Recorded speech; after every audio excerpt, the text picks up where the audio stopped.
Kui isiklikud peavad olema suhted juhi ja töötaja vahel? See on küsimus, mis praktiliselt igal juhtimiskoolitusel ülesse tuleb.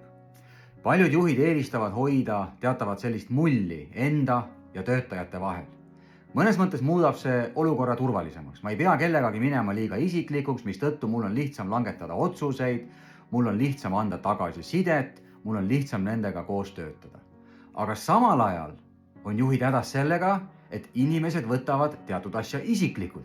Kui ma üritan neile tagasisidet anda, see on lihtsalt objektiivne tagasiside nende töö suhtes, nende tulemuste suhtes, nende käitumiste suhtes, siis mõnikord isegi juhid ütlevad, et ära võta isiklikult.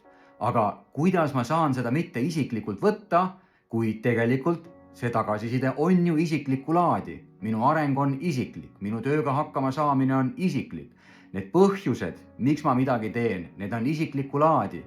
Minu suhtumised, hoiakud, kõik on isiklikku laadi. Aga samal ajal, kui juht neid ei mõista, või mulle vähemalt töötajana tundub, et juht neid ei mõista, siis mul on ka raske seda objektiivselt vastu võtta.